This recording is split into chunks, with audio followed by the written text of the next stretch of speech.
여기 우리가 서 있는 이유, 오늘 우리가 살아가는 이유, 지금 우리가 예배하는 이유, 축복의 통로가 되는 것. 여기 우리의 가정들 위해 오늘 우리가 일하는 곳에 지금 우리가 예배할 때에 축복의 통로로 쓰소서. 주여 이곳을 축복하소서. 주여 저들을 축복하소서. 우리를 통하여 축복하소서. 오늘도 축복이여로.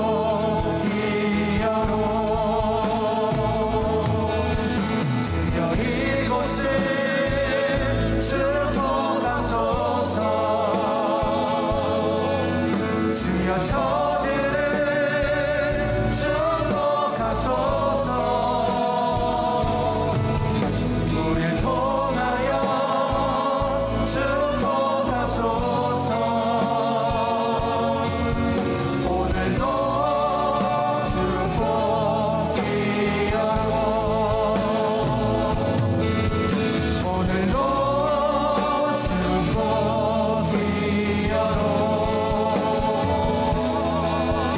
오늘도 축복이여로.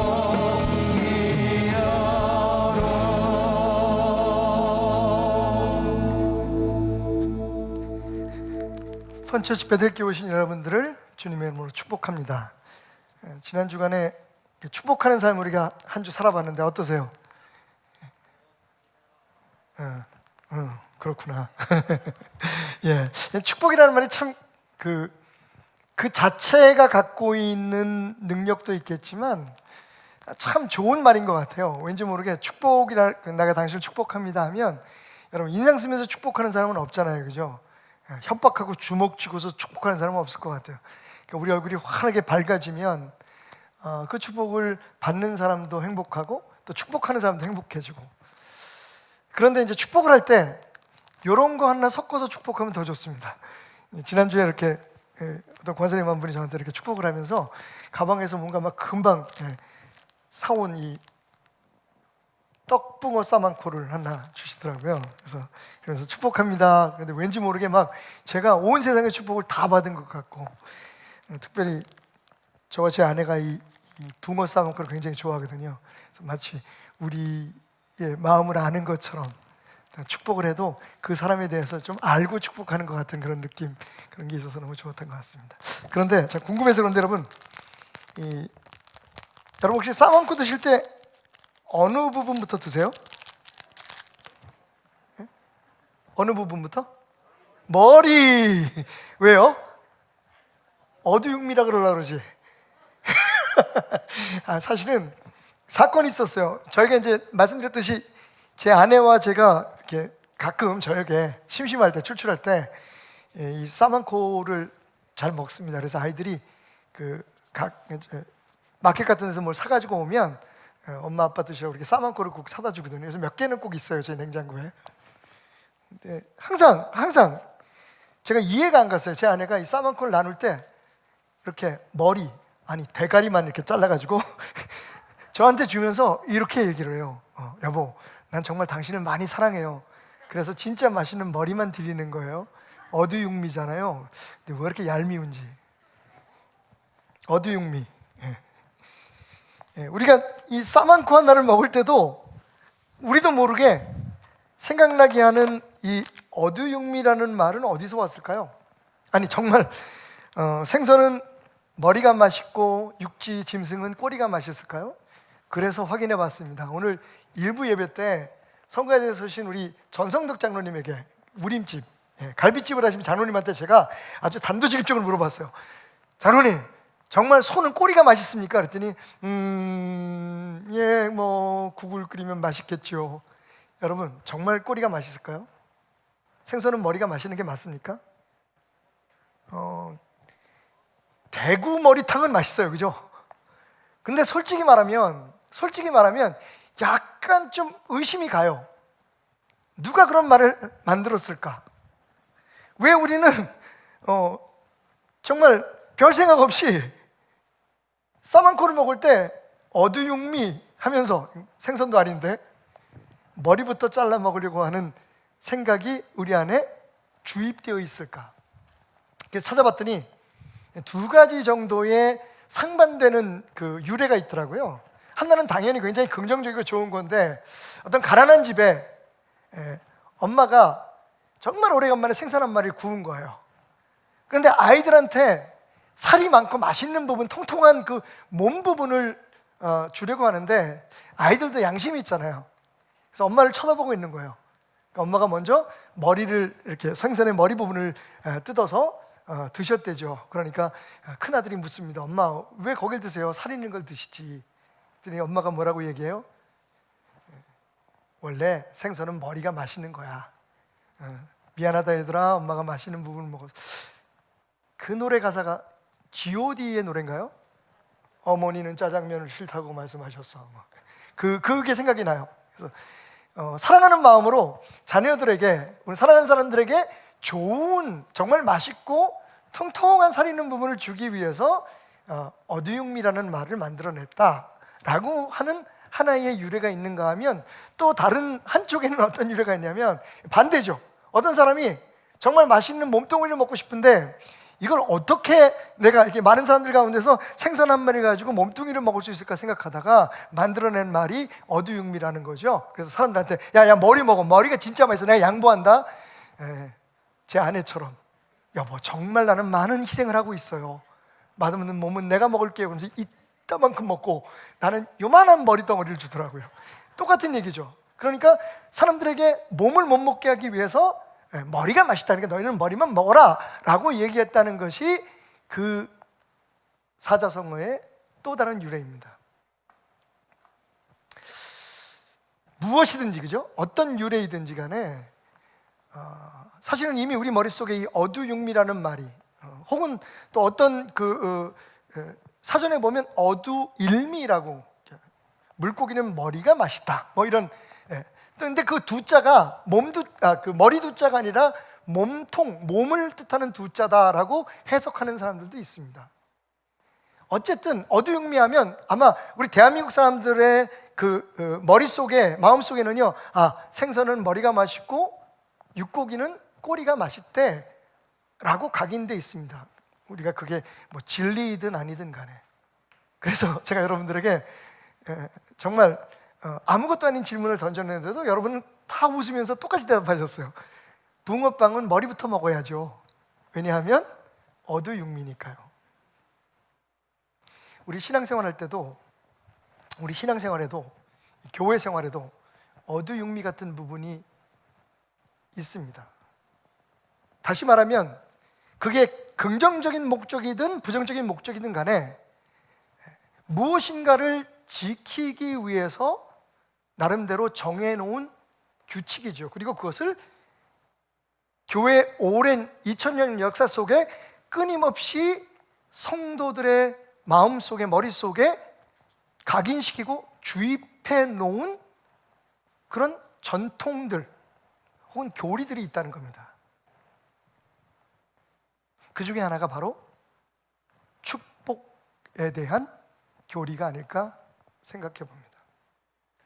교리라기보다는 축복에 대한 우리의 전통이 아닐까라는 생각을 가져봅니다. 축복, 어떤 사람이 할 수 있나요? 축복, 어떤 사람에게 해야 되는 건가요? 정말 우리는 축복할 수 있는 그런 권리가 있는 건가요? 축복은 그냥 단순한 권리요? 특권뿐인 것일까요? 자, 오늘 본문 말씀을 보면 하나님께서 처음으로 백성들에게, 하나님의 백성들을 축복하라고 세우신 제사장들, 누구요? 제사장입니다. 첫 번째 제사장이죠. 하나님께서 모세를 통해서 백성들에게, 하나님의 백성들에게 율법을 주시면서 그 율법을 선포하고 또 그 율법에 따라 하나님과의 관계를 이어주는 제사장이라고 하는 특별한 직분의 직책의 사람들을 세우십니다. 그가 모세의 형제였던 아론이었고, 그리고 그 제사장의 직분은 자녀들을 통해서 세습되어져 갔습니다. 그래서 오늘 말씀에 보면 하나님께서 모세를 통해서 이렇게 말씀하시죠. 아론과 그의 아들들에게, 자, 이 말을 다시 해석하면 이런 뜻입니다.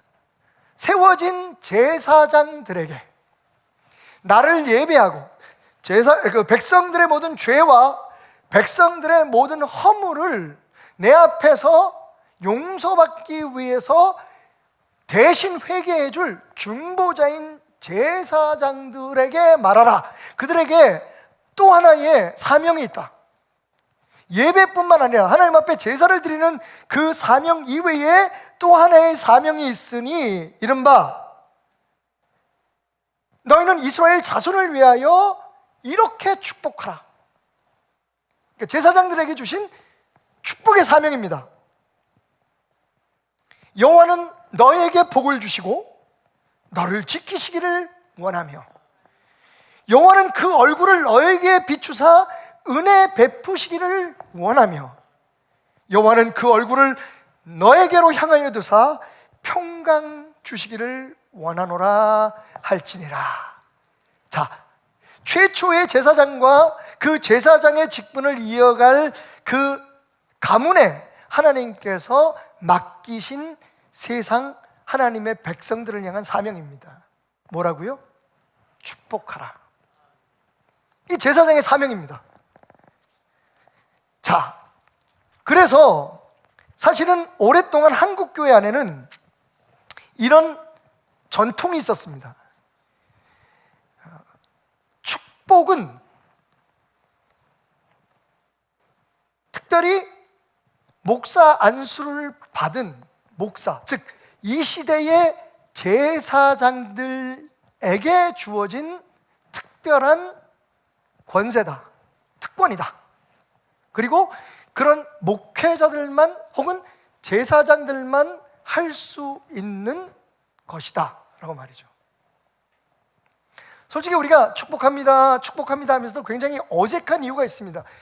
한국교회에서 우리가 교회 생활을 하면서, 그동안 우리 신앙생활을 하면서 누군가를 축복한다는 게 우리에게 굉장히 조금 부자연스러웠기 때문입니다.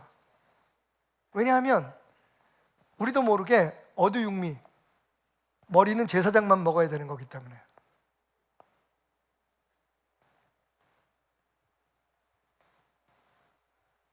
생각해보니까 뭐가 잘못됐네?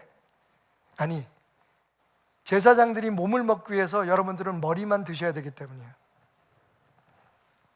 맞을까요, 여러분? 그게 정말 진리일까요?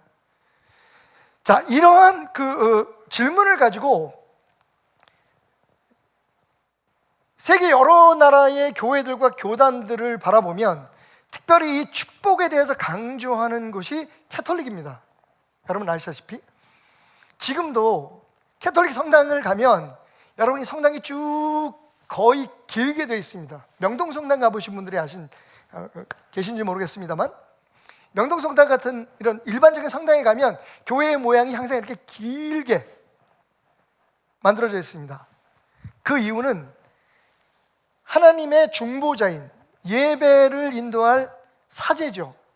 제사장과 그리고 성도들의 위치를 구분하기 위해서입니다. 심지어는 며칠 전 제가 아내하고 함께 봤던 러시아 정교 성당을 소개하는 다큐멘터리에 보니까요, 그 러시아 정교 성당 안에 4개의 구분된 공간이 있는데 거기는 이제 일반 성도들이 들어갈 수 있는 자리가 있고 딱 한 곳, 절대로 성도들은 접근할 수 없는 사제들만 들어갈 수 있는 문이, 황금으로 된 문이 닫혀 있는 공간이 있는데 거기를 이제 소개를 하더라고요. 문을 딱 여니까 그 안에 모든 것이 다 금으로 장식되어 있었습니다. 심지어는 십자가까지도 완전히 다 금으로 장식되어 있는데 거기는 누구만 들어가느냐?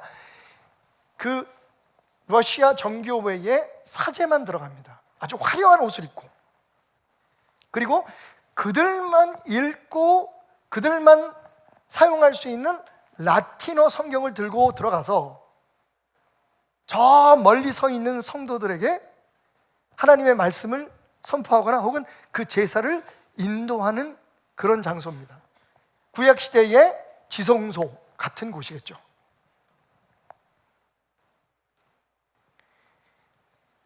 가만히 보면 이 축복권이, 다시 말하면 세상을 축복하고 사람을 축복하고 축복하는 이 권세가 구약 성경에는 제사장에게 주어진 것이 맞습니다. 한때는 그 축복권에 대해서 도전도 받죠. 민수기를 여러분 읽다가 보면 재미있는 사건이 벌어집니다. 민수기 16장이죠.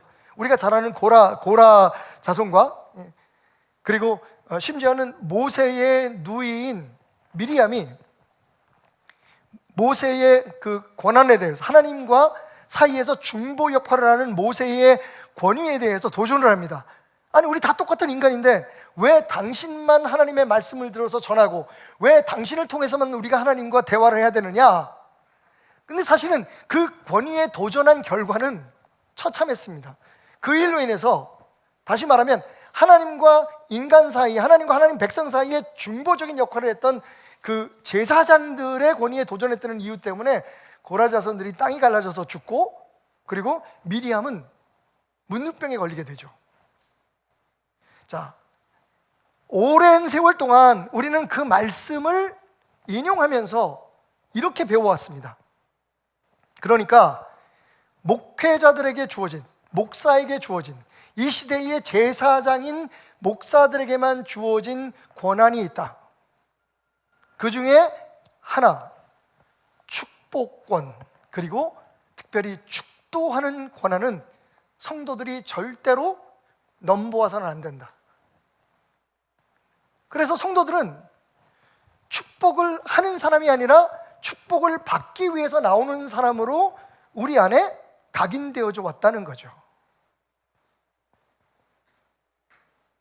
구약적인 개념으로 말하면 맞습니다.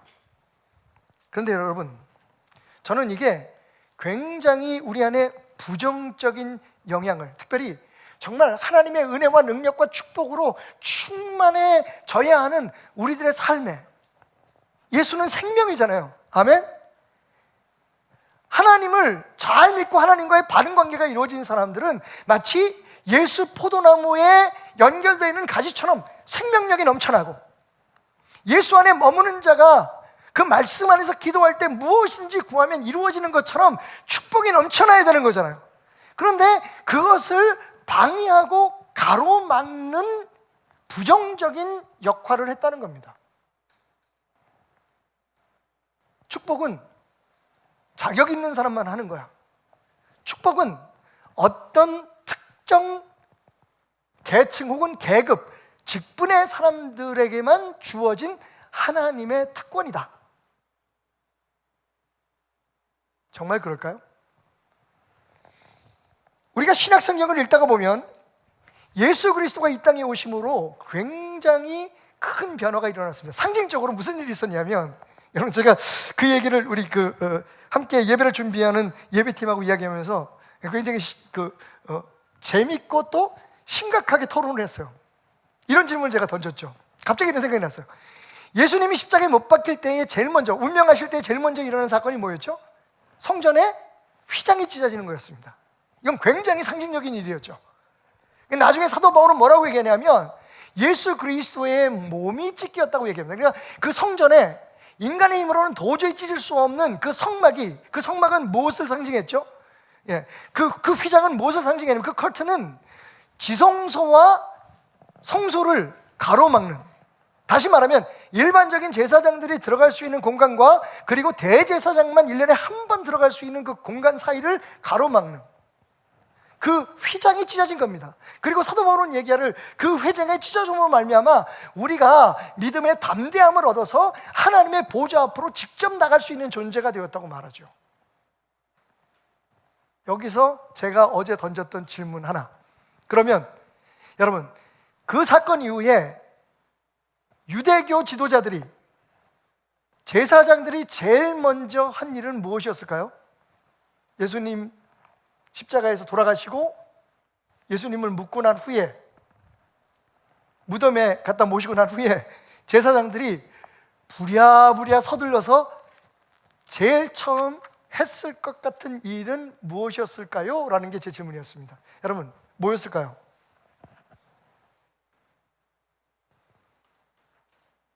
1번, 집에 가서 밥 먹는 거. 2번, 밀렸던 일하는 거.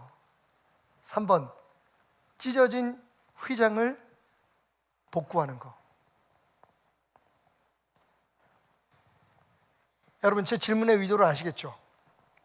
재밌는 건 예수님이 십자가에 못 박히심을 통해서 상징적으로 하나님과 우리 사이에 이제 더 이상 어떠한 중보자도 필요하지 않다. 예수 그리스도 이외에 진정한 중보자는 없다. 그리고 우리 스스로가, 예전에는 제사장을 통해서 하나님 앞에 회개하고 제사장을 통해서만 하나님 앞에 예배할 수 있었고 제사장을 통해서만 우리가 축복을 받을 수 있었는데, 정확히 말하면 강복이죠. 축복은 누구의 복을 빌어주는 거고, 천주교에서는, 기독교에서는 잘 쓰지 않습니다만 천주교에서는 하나님이 우리에게 복 주시는 것을 강복이라고 얘기합니다. 이게 사실 구분이 돼야 되는 것이지만, 근데 뭐 우리가 이미 축복이라는 말 자체가 두 개의 의미를 다 가지고 있는 말로 혼용되고 있기 때문에 그것을 굳이 바꿀 필요는 없다고 생각합니다만, 그래도 의미는 알고 있어야 되죠. 축복과 강복은 차이가 있습니다. 우리가 누구에게 하나님의 복을 빌어주는 건 축복이에요. 그리고 하나님이 우리에게 복 주시는 것은 복을 내려주신다는 의미에서 강복이라고 표현하는 것이 맞습니다. 그런데 이 모든 것들이 사실은 예전에는 제사장, 아론의 그 자손들, 그리고 이어지는 역사 속에서 그 대를 잇는 제사장들에 의해서만 우리에게 주어졌단 말이죠. 근데 예수님께서 십자가에 못 박혀 죽으심으로 말미암아 그 휘장이 찢어졌어요. 다시 말하면 하나님 앞에 누구나 다 믿음의 담대함을 가지고 예배하러 나갈 수 있고, 하나님 앞에 직접적으로 우리의 죄를 고할 수 있고, 누구를 대신하지 않고라도. 그리고 또 한 가지, 하나님의 축복을 우리가 누구에겐가 선포할 수 있는 권리가 주어졌다는 거죠. 그래서 사도 바울은 얘기하기를, 예수 그리스도께서 그 몸을 찢으심으로 말미암아, 막힌 담을 허심으로 말미암아 멀리 있던 너희와 가까이 있던 우리가 다 하나가 되고, 예수의 찢긴 몸, 찢긴 그 휘장을 통해서 우리가 하나님께 다 한 형제, 한 가족이 돼서 나아가게 되었다. 여러분, 그런데 예수님이 그렇게 십자가에 못 박혀 죽으시고 휘장이 찢어지고 난 후에 추측해 보건대, 이건 100% 확신합니다. 그 당시에 유대교인들, 특히 그 유대교의 지도자였던 예수님을 죽인 제사장들과 그리고 바리새인들이 한 행위는 뭐냐면, 하나님이 찢어 놓으신 그 휘장을 다시 막아놓는 것이었겠죠. 그리고 그 전통은 우리가 흔히 말하는 구교라는 캐톨릭의 전통을 이어서, 기독교의 맥을 이어왔던 캐톨릭을 통해서 이어져 왔습니다. 요즘 재밌는 일이 캐톨릭 안에서 벌어지고 있어요. 남의 종교 얘기를 이렇게 편안하게 해서 죄송합니다만, 소위 그 뉴 매스라고 하는, 그러니까 새 미사라고 하는 운동이 벌어집니다. 당연히 캐톨릭은 전통에 따라서, 정해진 순서에 따라서 정해진 복식을 갖추고 정해진 그런 그 예식을 통해서 예배를 합니다. 예배라기보다는 제사를 드리는 형식의 접근이죠. 근데 정신 나간 몇 분의 신부님들이 그 예배를 뒤집어 엎기 시작한 겁니다. 메스를 완전히 그 전통과 그동안의 모든 그런 그 전례들을 뒤집어 엎어서 지금 우리가 드리는 이 기독교의 예배처럼 굉장히 자유롭게, 그러니까 이 사제와 성도들 사이의 간격을 좁히고 심지어는 사제가 성도들 사이에 들어가서 예배를 드리는 거죠. 완전히 있을 수 없는 일입니다. 거의 이단의 취급을 당하면서 그러한 운동들이 젊은 사제들, 깨어있는 사제들을 통해서 일어나고 있다는 건 굉장히 주목할 바입니다. 그런데 그런 일들이 일어나고 있다는 소식을 들으면서 한편으로 우리 자신을 돌아보았죠. 그러면 우리는 그래, 맞아, 그래서 종교개혁이 일어난 거지, 이렇게 부르짖는 우리들의 삶에는 정말로 종교개혁이 일어난 걸까요?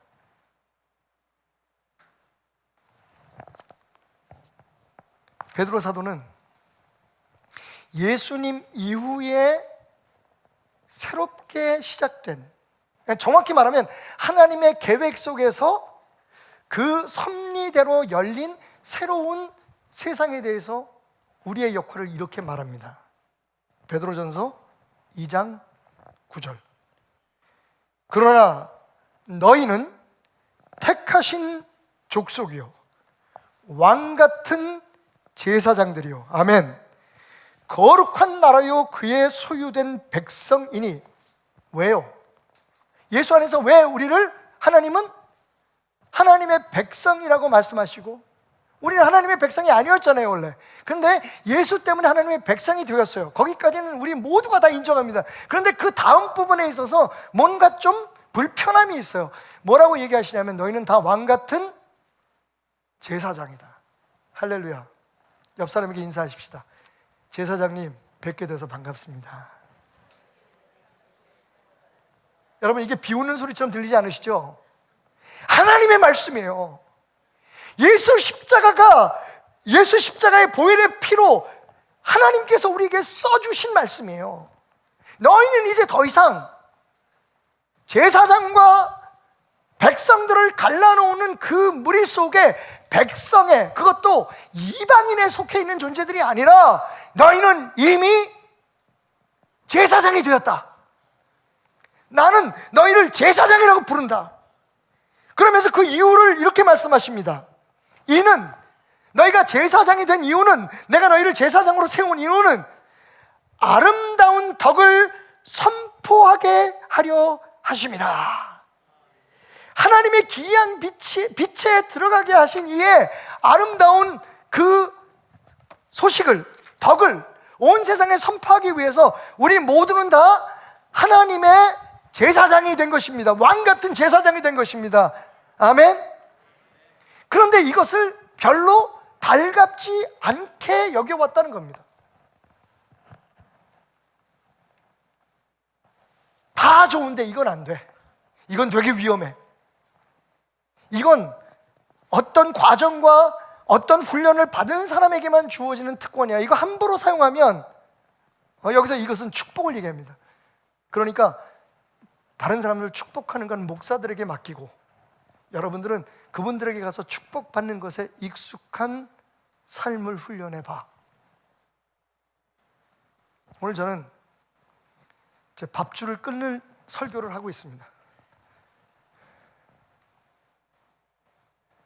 사실 이 설교를 위해서 함께 동역하는 목사님들과 많은 이야기를 오랫동안 나눠왔습니다. 도대체 복음이 뭐냐? 우리가 종교개혁 이후에 잃어버리고 있는 종교개혁 정신의 가장 핵심적인 게 뭐냐? 여러분 따라합시다. 만인 제사장주의. 여러분, 성경이 말한 대로 구약 시대에는 제사장만 축복권이 있었어요.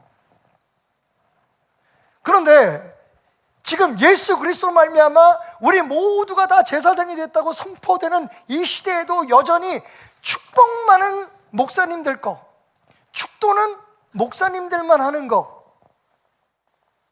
거라고 고집하는 것 자체가 얼마나 하나님의 마음을 우리가 이해하지 못하고 있는지. 아니, 나가서 우리에게 이미 주어진 그 놀라운 축복권, 할렐루야, 고백합시다. 내 축복은 능력이 있다.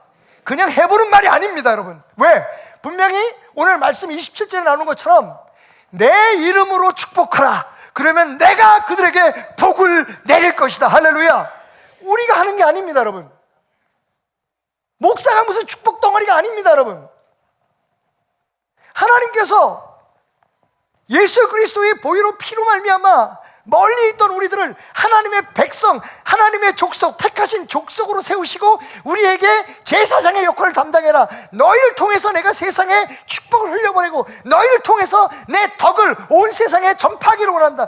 여러분, 만인 제사장이 되었다는 것은 무거운 책임도 있습니다. 하나님 앞에 항상 삶을 예배로 드려야 되는, 하나님 앞에 우리 스스로 누구를 거치지 않고 나가서 대면을 해야 되는 그런 영적 부담감이 우리에게 주어진 것입니다. 또 하나는 하나님의 놀라운 은혜의 증인으로 살아가야 되는 것이 우리의 사명입니다. 그런데 거기에 더해서 여러분, 우리에게 특권도 주어졌습니다. 그게 뭐냐 하면 우리 곁에 있는 모든 사람과 우리 주변의 모든 것을 축복할 수 있는 권한이 우리에게 주어졌음을 믿으시기 바랍니다. 그게 바로 구약시대의 교회와 예배, 그리고 신약시대의 교회와 예배의 가장 큰 차이임에도 불구하고 무슨 이유에서든지 우리는 오랫동안 그 축복권을 성도들의 삶 속에 가다두고 있었습니다.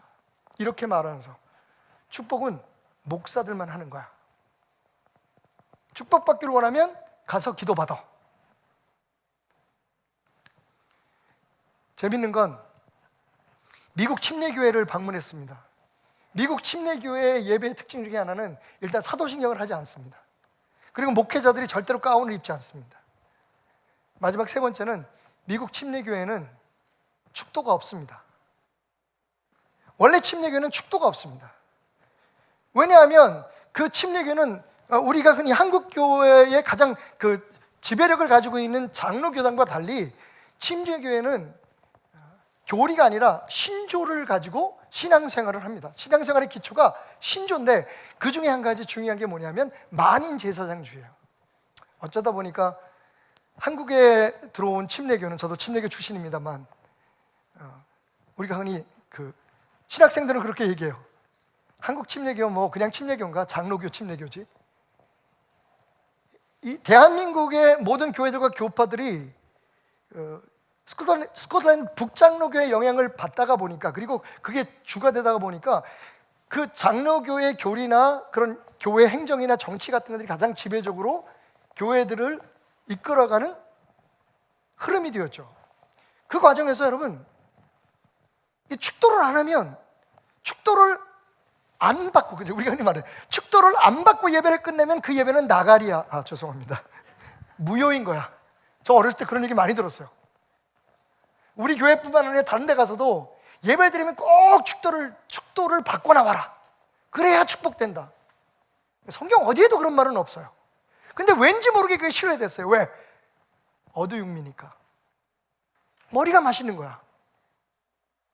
몸은 생각하지도 마. 우리는 그냥 머리만 먹어야 돼. 그러다 보니 한국에 그렇게 중요한 성경적 진리를 가장 크게 외쳐야 될 교파들조차도 축복은 제사장, 목회자들만의 몫이라고 생각합니다. 그래서 만약에 우리가 무슨 복을 받기를 원한다면 축복권을 가지고 있는 목회자들에게 가서 기도를 받고, 그냥 갈 때 그냥 가면 안 되죠. 봉투 꼭 준비하셔야 됩니다, 여러분. 이게 정말 성경적일까? 다시 말씀드리지만 저는 오늘 제 밥줄을 스스로 끊고 있습니다. 그런데 진리를 위해서라면 언젠가는 여러분과 진솔하게 얘기하고 싶었습니다. 왜냐하면 축복하는 게 이렇게 어색한 축복이 사명인 사람들을 봤습니까, 여러분? 전쟁하는 데 나가서 내가 총을 지금 쏴도 되는 거야? 안 쏴도 되는 거야? 야, 이 총은 저기 장교들만 쏘는 거 아니야? 이렇게 만약에 고민하는 군대가 있다면, 부대가 있다면 그 나라가 지켜지겠습니까? 하나님이 있는 모든 자들, 예수 그리스도의 보혈의 피로 말미암아 구원받은 우리들을 제사장으로 삼으셨는데 어떤 이유에든지 그 제사장에게 주어진 가장 큰 권리며 또한 사명인, 여러분 사명인 이 축복에 대해서 성도들이 어색해하고 있고 그것을 사용하는 데 있어서 불편해하고 있고, 축복하는 것을 그냥 가슴에 묻고만 산다면 여러분 하나님의 역사가 이 땅 위에 일어나겠느냐 말이에요. 가장 무시당하고 있는 개혁신앙의 진리, 여러분은 제사장이십니다. 저는 그 많은 제사장 중에 우리의 유일하신 대제사장이신 예수 그리스도를 따르는 많은 제사장 중에 여러분들을 하나님께로 인도하고 제사장으로서의 사명을 잘 감당할 수 있도록 훈련시키는 안내자일 뿐이지, 흔히 우리가 생각해왔던 것처럼 축복권을 혼자 가지고 있어서 성도들을 축복하는 일을 하는 사람이 아니라는 겁니다. 축복권에 있어서는 저의 축복이나 여러분의 축복이나 그 본질상 그 축복은 다르지 않습니다. 물론 하나님께서 교회에 주신 질서에 따라서 예배를 드릴 때, 예배를 인도할 때는 예배의 인도자로서, 그 예배의 안내자로서 목사가 설교 끝에 여러분을 축복하는 것. 근데 그것도 여러분 축도하시는 걸 들으면서 여러분들은 그 미묘한 표현을 구분 못하셨는지 모르는데, 어떤 목사님들은 이렇게 축복합니다. 축복하노라, 그렇죠? 세세 무궁토록 함께 하시기를 축복하노라, 성부와 성자와 성령의 이름으로 축복하노라 라고 선포하면서 끝나시는 그런 축복 기도를 하시는 분이 있는가 하면, 축도는 고린도후서 13장 13절 말씀을 근거로 합니다. 그런데 그 13장 13절의 말씀, 사도 바울의 축도는 선포가 아니라 기도예요. 그래서 여러분 느끼셨겠지만 우리 베델교회 그 목사님들의 축도는 어떻게 끝납니까? 영원히 함께 하시기를 축원하옵나이다로 끝납니다. 기도입니다, 이게. 그러니까 클러지로서, 다시 말하면 프리스트로서, 제사장으로서 내게 주어진 축복권으로 여러분들을 축복하는 게 아니라, 하나님이 여러분을 축복하실 수, 여러분에게 강복하실 수 있도록 제가 하나님 앞에 그 축복을 비는 역할을 하는 겁니다. 굉장히 미묘한 차이 같지만 여러분 그 안에는 신학이 있습니다. 저는 그래서 처음 목회 훈련을 받는 사람들이 목사 안수 받으면 제일 먼저 하는 게 축도거든요. 그 축도에 대해서 설명하거나 가르칠 때 꼭 얘기합니다. 이제 목사님이 되시면 축복을 권리처럼 사용하는 사람이 되지 마십시오. 축복은 당신이 주는 게 아닙니다. 하나님의 이름으로 당신이 빌 때 하나님께서 그들에게 주시는 것입니다. 그러니 축도는 선포가 아니라 기도가 되어야 됩니다. 그게 축도예요.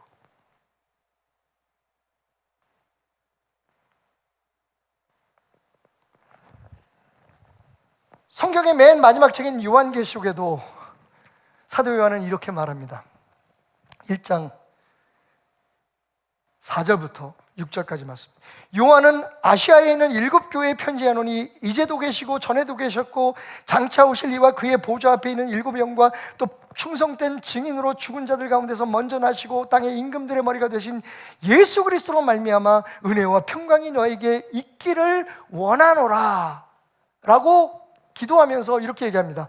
우리를 사랑하사 그의 피로 우리의 죄에서 우리를 해방하시고 그의 아버지 하나님을 위하여 우리를 나라와 제사장으로 삼으신 그에게 영광과 능력이 세세토록 있기를 원하노라. 아멘.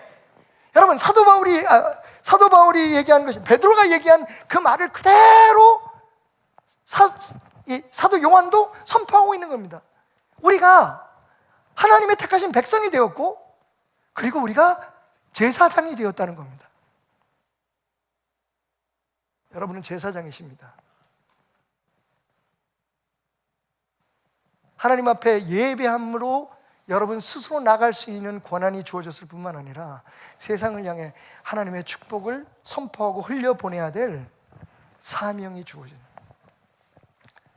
그런데 왜 이게 불편합니까? 거기에는 또 이런 가르침이 오랫동안 있었기 때문이에요. 축복은 축복받은 사람이 해야지 축복이 돼. 들어보셨나요? 만약 그걸 못 들어보셨다면 여러분 참 좋은 교회 다니시는 겁니다. 오래전에 그래서 장로님이 차를 사면 우리도 좀 죄송합니다. 이건 그냥 제 바람이 개인적인 바람. 아니 목사는 지금 국산 차 타고 다니는데 장로가 말이지 집사가 말이지 뭐 저렇게 좋은 차를, 그러니까 축복을 못 받는 거야. 목사님 집부터 사줘, 목사님 차부터 사줘. 그래야 그 주의 종이 하는 축복이 복이 되지. 믿습니까? 왜 아멘 할까 봐 겁나.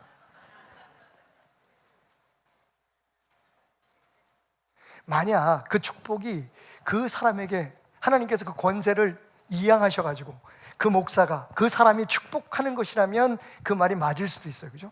기왕이면 자식들 좋은 학교 보내고 좋은 집에서 살고 뭐 투자하는 것마다 잘 되는 사람이 축복하면 더 좋겠죠. 근데 여러분 성경은 뭐라고 얘기합니까? 성경은 축복하기 위해서 거지가 되라고 얘기를 해요. 알고 계시죠?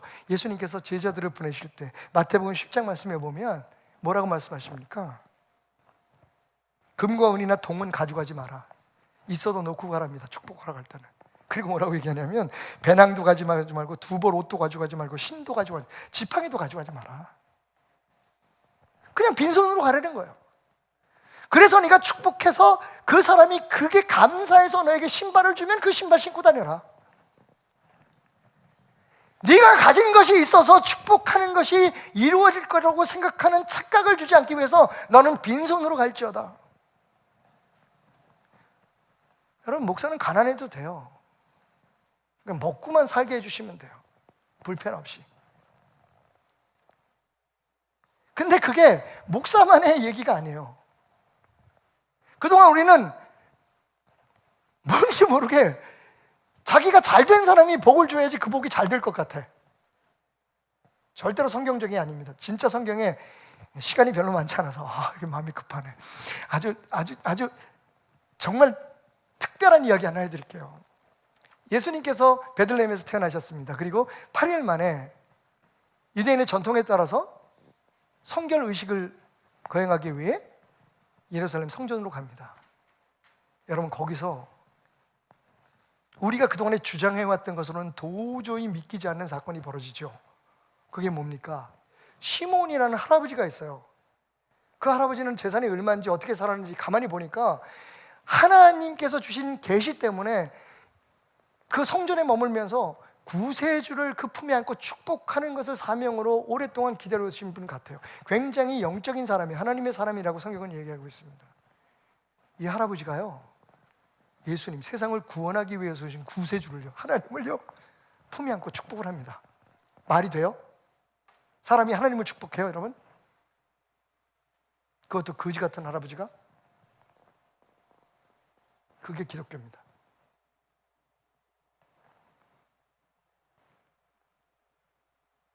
왜 그렇습니까? 하나님의 말씀대로 그 할아버지가 축복한 게 아니기 때문에 그래요.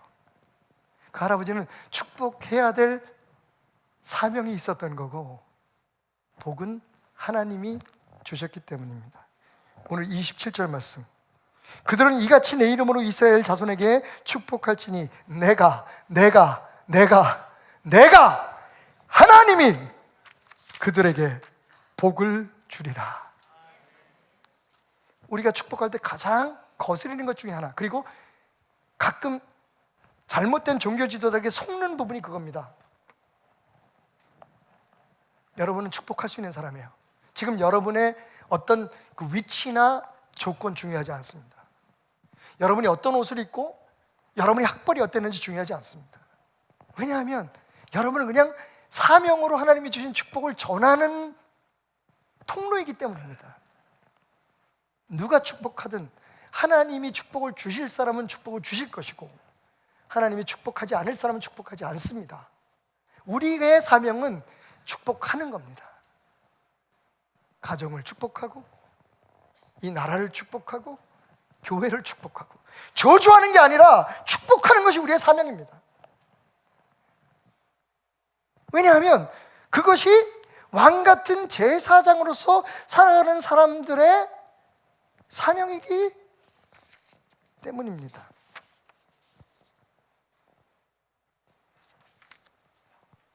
또 한 가지 축복하는데 장애가 되는 생각을 걷어내야 됩니다. 그게 뭡니까? 우리가 축복할 사람만 축복해야 된다, 축복하고 싶은 사람만 축복해야 된다고 하는 착각입니다. 여러분, 이 말씀 어떻게 받으십니까? 그러나 너희는 너희 듣는 자에게 내가 이르노니 너희 원수를 사랑하며 너희를 미워하는 자를 선대하며 너희를 저주하는 자를 위하여 축복하며 너희를 모욕하는 자를 위하여 기도하라. 여러분, 이게 그리스도인입니다. 이게 하나님의 사람이에요. 내게 잘못하는 사람이나 내 마음에 안 드는 사람들을 저주하는 기도를 하는 게 아니라 저 사람은 망하게 해주십시오, 저 사람 안 되게 해주십시오, 심지어는 나를 저주하는 사람에게까지도 어떻게 하라고요? 축복으로 돌려주라는 겁니다. 예수님은요, 심지어는 원수까지도, 우리를 저주하는 사람까지도 우리의 축복의 대상이라고 얘기합니다. 그러니까 뭐예요? 그냥 너희는 축복하고 싶은 사람, 축복해야 할 사람, 축복받기를 원하는 사람에게만 축복하지 말고 모두를 축복하라는 거예요. 가장 극단적으로 너희를 저주하고 너에게 못되게 구는 사람, 너희에게 정말 원수 같은 사람을 축복으로 대하라는 겁니다. 축복을 주시고 안 주시는 거는 내게 맡겨라. 그건 내가 할 일이다. 내 이름으로 축복하라. 그런데 중요한 게 뭐죠? 그렇게 축복할 때 축복하는 사람이 복받는 게 축복의 원리. 할렐루야. 따라합시다. 축복은 축복하는 사람을 축복합니다. 왜 하나님께서 우리에게, 왜 예수님께서 그렇게 말씀을 하시냐 하면 그 축복이 가지고 있는 놀라운 비밀 때문입니다. 축복은요, 날 위해서도 하는 겁니다. 사명이니까 하지만 축복하면 그 축복이 우리에게 돌아오게 되는 줄 믿으시기 바랍니다. 세상을 변화시키고 싶으십니까? 여러분, 그러면 저주하고 원망하고 지적하지 말고 축복을 하십시오. 여러분, 아내나 남편을 변화시키기를 원하십니까? 그 사람들한테 하나님 다리 뭉대기를 분질러서 저 사람을 하나님 앞에 돌아오게 해달라고 기도하지 마시고 축복하십시오. 자녀들을 위해 축복하십시오. 지금 한국교회가 가장 조심해야 될 것이 무엇이냐면 이 땅과 이 사회와 지도자들을 저주하고 있다는 겁니다. 이렇게 얘기하면 여러분, 목사님이 비행기를 거는데 빨간 색깔이 제일 먼저네?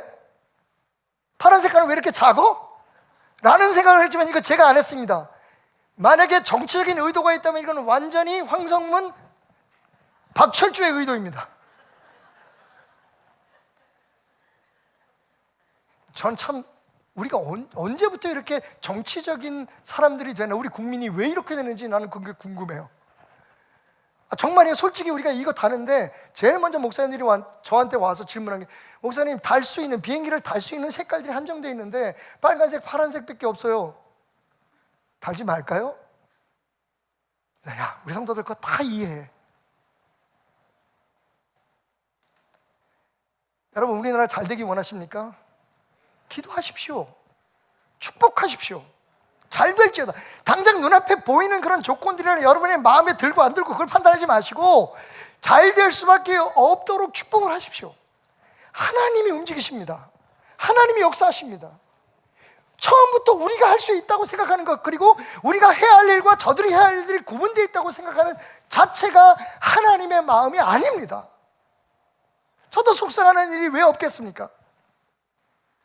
좋고 싫어하는 일도 있고 마음에 들고 그렇지 않은 일도 있지만 저는 성도들에게 간혹 네이버 같은데 우리 목사님은 좌파인가요? 라고 하는 그런 의심을 받는 한이 있어도 제가 끊임없이 여러분들에게 선포하고 싶은 메시지가 있습니다. 사랑하는 사람이라면 축복하십시오. 혹시 싫어하는 사람이라면 축복하십시오.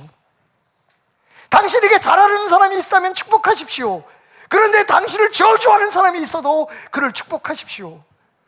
그게 당신과 당신이 사는 세계를 복되게 하는 하나님의 계획입니다. 여러분, 축복이 왜 아름다운지 아십니까? 그건 하나님을 인정하고 하나님께 모든 것을 맡기는 것이기 때문에 그렇습니다. 그래서 하나님은 우리가 입으로 하나님이 기뻐하는 찬송을 부르며 우리 스스로가 복받기를 기대하는 것보다 축복함으로 하나님의 주권이 이 땅에 이루어지기를 원하는 성도들의 예배를 받으시기 원하십니다. 그게 여기 우리가 서 있는 이유, 오늘 우리가 살아가는 이유고 지금 우리가 예배하는 이유입니다. 말씀을 마치겠습니다. 여러분, 이제 이게 어색해지면 안 됩니다. 축복이 그냥 일상이 되는 여러분이 되시길 바랍니다. 이렇게 생각하세요. 내가 할 줄 아는 건 축복밖에 없다. 따라합시다. 내가 할 줄 아는 건 그냥 축복하는 것뿐이야. 여러분, 이게 사실은 우리의 고백이 되어야 됩니다. 왜냐하면 하나님의 사람이 아니고는 하나님의 사람 이름으로 축복할 수 있는 고난을 가진 사람이 없기 때문에. 근데 당신은 그 고난이 있습니다. 그리고 말씀하십니다. 내가 너희를 제사장으로 부른 이유는 세상을 축복하게 하기 위함이라고. 그게 우리의 특권일 뿐만 아니라 사명인 겁니다. 여러분, 제사장에 대해서 누가 정의를 내려고 하면 저는 요즘 이런 정의를 내립니다. 제 설교의 성향에 따라서 제사장은 축복해주고 먹고 사는 사람이다. 성경에 보면 레위인 제사장들은 자기 분깃이 없었어요. 그냥 교회에서 일하고 섬기고 제사하고 그리고 성도들을, 백성들을 축복하며 먹고 살았어요. 영적으로 보면 그게 우리입니다. 그게 우리의 영적 아이덴티티예요. 여러분, 축복하는 사람입니다. 여러분의 축복에는 능력이 있습니다. 왜냐하면 하나님의 이름으로 하는 것이기 때문입니다. 여러분, 망설이지 마십시오. 여러분이 누구인가는 중요하지 않습니다. 여러분, 정말 아무것도 가진 것이 없는 하루하루를 빌어먹고 살아야 되는 사람이 하는 축복도 하나님이 축복하시면 축복이 될 줄 믿으시기 바랍니다. 가능하면 많은 사람들에게 축복을 받고 많은 사람을 축복하는 사람이 되십시오. 그 중에 가장 아름다운 축복 하나를 여러분에게 소개합니다. 여러분이 사랑하는 자녀들의 머리에 손을 얹고 기도하십시오. 그 또한 기독교에서는 금기시되었던 일인 겁니다. 그죠? 목사 이외에는 누구의 머리에도 손을 얹으면 안 된다. 왜냐하면 머리는 하나님에 대한 그 사람의 권위이기 때문이다. 저는 오늘 여러분에게 말씀드립니다. 여러분, 구약 성경의 모든 하나님의 사람들, 아비들, 할아버지들이 자녀들에게 축복하는 방법이 뭐인 줄 아세요? 안수였어요. 사랑하는 사람에게 머리에 손을 얹고 그들의 볼에 입을 맞추며 가슴에 안고 기도합니다. 하나님이 이 아이를 하나님의 손에 맡깁니다. 하나님의 이름으로 축복합니다. 하나님 이 아이의 앞길을 열어주십시오. 사랑하는 아내와 남편이 밤에 함께 손을 잡고 축복하며 잠자리에 들 수 있으면 얼마나 좋겠습니까? 정말 내 마음에 안 들고 내 뜻대로 되어지지 않는 그런 사람들, 그런 대상들을 향해, 그리고 그런 상황들을 향해 주의 이름으로 어루만지며 축복하는 것을 여러분이 주일날 나와서 예배하는 것처럼 일상화하십시오. 그로 인해 여러분이 사랑하는 사람들뿐만 아니라 여러분이 살아가는 이 세상이 복을 받고 하나님은 그런 여러분들의 축복을 통해 하나님의 역사를 이뤄나가실 겁니다. 윈스턴 처칠의 말 가운데 우리에게 알려지지 않은 많은 명언들이 있습니다. 그 중에 하나 제가 좋아하는 말이 있죠. We make a living by what we get, but we make a life by what we give. 우리가 세상에서 얻는 것으로 우리의 생계를 유지한다. 살기 위해서는 돈도 필요하고, 그죠? 살기 위해서는 뭔가를 우리가 얻어야 되잖아요. 근데 그건 우리의 생명을 유지하기 위해서 필요한 것이고, 정말 우리의 삶, 우리의 life, 그것을 만드는 것은 그렇게 얻는 것이 아니라 우리가 주는 것이라고. 여러분, 이 말을 한번 제 식으로 바꿔볼까요? 우리가 그리스도인이 되는 것은, 그리스도인으로 살아가는 것은 여러분, 교회에 나오고 헌금하고 이 헌신하고 봉사하는 이런 사명들을 감당함으로 가능합니다. 아니, 예수 믿는 사람이 교회 안 나가면 되겠어요? 예수 믿는 사람이 기도 안 하면 되겠어요? 예수 믿는 사람이 하나님의 거룩한 일을 위해서 모든 것이 하나님의 것인 것을 인정하는 예물을 드리지 않으면 되겠어요? 헌신이 없으면 어떻게 하나님의 나라가 확장되어 나가겠습니까? 그런데 하나님의 사람으로 사는 것, 그리스도인이 되었다는 것을 만족하지 아니하고 정말 하나님의 사람을 축복을 누리는 방법은 뭘까요? 그건 축복하는 겁니다. We make our life to be blessed by blessing. 다른 사람들을 축복함으로써 우리는 우리의 삶을 축복된 삶으로 만들 수 있는 겁니다. 여러분, 다시 한번 하나님의 보좌 앞에 함께 선 제사장이신 여러분들을 주님의 이름으로 축복합니다. 그 권한을 절대로 양보하지 마십시오. 사탄은 지속적으로 전통 혹은 교리 이런 것들을 들먹이면서 우리에게 묻혀진 그 축복의 권세와 능력을 가로막으려고 합니다. 여러분, 쉼없이 축복하십시오. 숨쉬듯 축복하십시오. 그게 여러분의 사랑하는 사람과 이 땅, 그리고 여러분 자신을 축복하는 길이기 때문입니다. 여기, 오늘, 지금 그 하나님의 축복이 넘쳐나기를 축원합니다. 여기 우리가 서 있는 이유, 오늘 우리가 살아가는 이유, 지금 우리가 예배하는 이유, 축복의 통로가 되는 것, 여기 우리의 가정들 위해, 여기 우리의 가정들 위해, 오늘 우리가 일하는 곳에, 오늘 우리가 일하는 곳에, 지금 우리가 예배할 때에 축복의 통로로 쓰소서. 주여 이곳을 축복하소서. 이곳을 축복하소서. 주여 저들을 축복하소서. 우리 두 손을 높이 들고 이 땅을 축복합시다. 우리의 사랑하는 가족들과 우리의 가정을 축복합시다. 이 땅의 모든 교회들 축복합시다. 예수 그리스도의 십자가의 보혈의 능력으로 왕같은 제사장으로 인정받은 성도들이여, 주여 이곳을 축복하소서.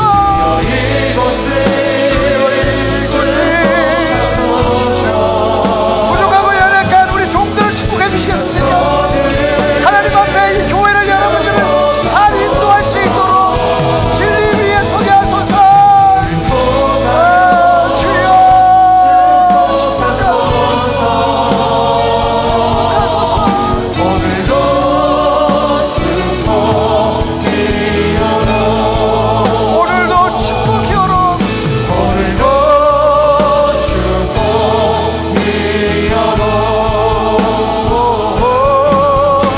오늘도 축복이여로. 할렐루야.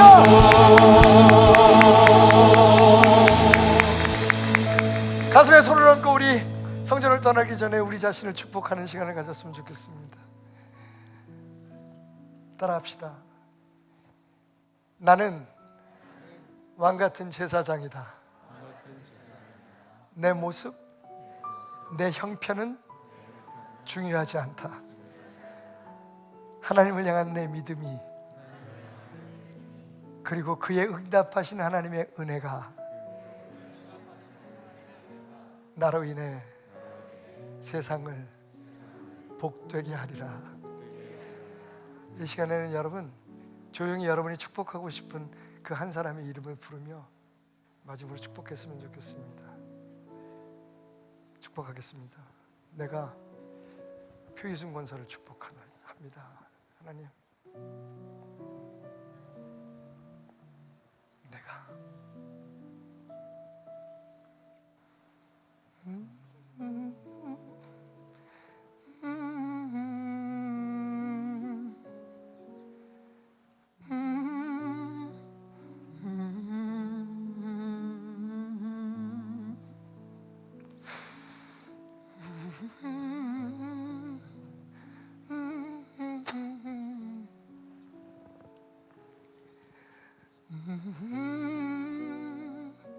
묶였던 모든 축복의 권세는 이 시간 풀릴지어다.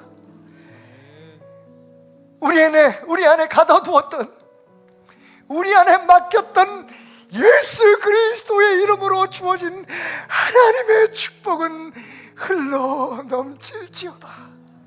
나는 부족하지만, 우린 연약하지만 능하신 하나님의 축복이 내 사랑하는 이들 위해, 남편과 아내와 자녀들, 부모님과 일가 친척들, 그리고 하나님 매일매일 눈물로 기도하며 아파하는 이 땅 위에, 한국의 교회들 위해, 그리고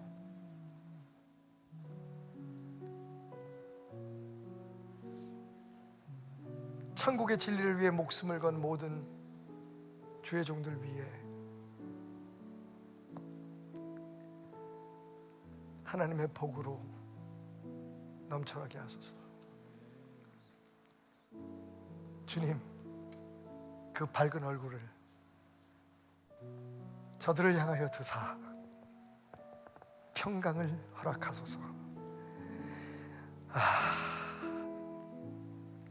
무거운 짐을 내려놓는 것 같은 이 시간, 누구의 뜻도 아닌데 이 부족한 목사 머리 위에 올려졌던 그 황금 면류관을 주님 보좌 앞에 내려놓습니다. 테나마, 박 목사여, 너는 누구며 너에게 주온 사명이 무엇이냐고 물으실 때 주님 앞에